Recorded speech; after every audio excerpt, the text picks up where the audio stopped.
আসছে রোজায় ইফতারে যখন এখান থেকে এক পিস ঠান্ডা ডাবের পুডিং খাবেন তখন মন প্রাণ কলিজা তো ঠান্ডা হবেই, আর মনে হবে সারাদিনের ক্লান্তিই দূর হয়ে গেছে। আসসালামু আলাইকুম এভরিওয়ান, ওয়েলকাম টু শাম্মিস ক্রিয়েশন।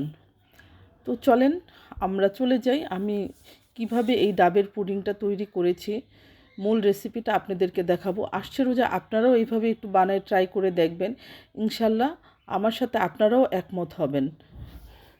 তো আমি বাজার থেকে একটা ডাব কিনে নিয়ে এসেছি। দেখেন ডাবেরটা অবশ্যই কচি, তবে বেশি কচি না, একটু লেয়ার থাকতে হবে। তো ডাবটাকে আমি কেটে নিচ্ছি, কেটে পানিটাকে ছাঁকনি দিয়ে ছেঁকে নিব, যাতে ডাবের কোনো প্রকার ময়লা পানিতে না আসে।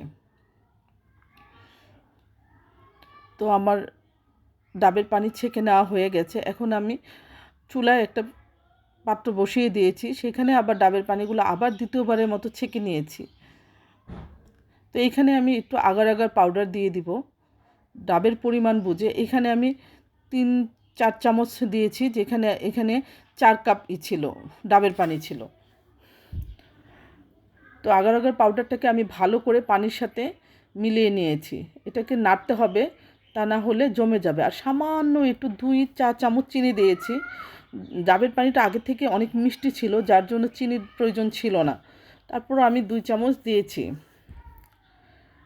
তো এই ডাবের পুডিংয়ে খুব বেশি উপকরণ লাগে না, মাত্র 3টা উপকরণ লাগে। তো এইদিকে আমি আবার কচি ডাবের শাঁসগুলোকে ভালো করে উঠিয়ে নিচ্ছি চামচের মাধ্যমে।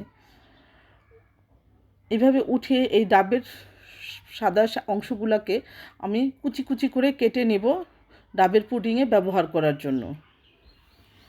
তো আমি এগুলোকে ভালো করে উঠিয়ে নিচ্ছি চামচের সাহায্যে।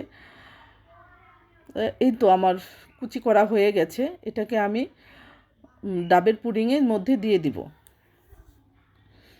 তো এই দিকে আমার ডাবের পুডিং হয়ে গেছে। তো আমি এটাকে একটা পুডিংয়ের বক্সের মধ্যে ঢেলে দিয়েছি। এই গরম থাকা অবস্থায় এটাতে ওই ডাবের সাদা অংশগুলো যে কেটে রেখেছি এগুলা মিলিয়ে দিতে হবে। এটাকে ভালো করে নেড়েচেড়ে মিলিয়ে দিতে হবে। একটা চামচ নিয়ে ভালো করে এটাকে মিলিয়ে দিতে হবে, যেন কোনো অংশে এই ডাবের সাদা অংশগুলো বাদ না পড়ে। সুন্দর করে চারদিকে ঘুরিয়ে ঘুরিয়ে এটাকে মিলিয়ে দিতে হবে।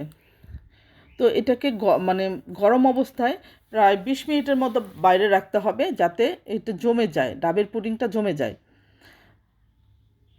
আর জমা হয়ে গেলে এটাকে আমি প্রায় 2-3 ঘন্টার জন্য ফ্রিজে রেখে দিব, কারণ এই পুডিংটা খেতে ঠান্ডা ঠান্ডা খেতেই খুব ভালো লাগে।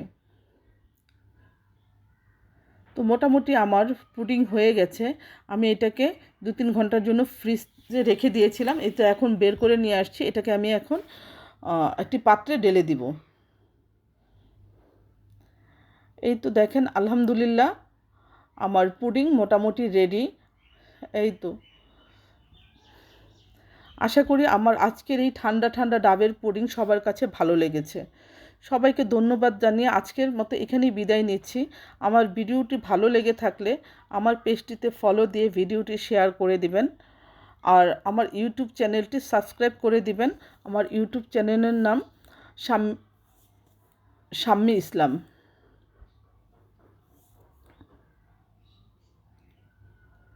এই তো দেখেন, বিদায় নিচ্ছি। আল্লাহ হাফেজ।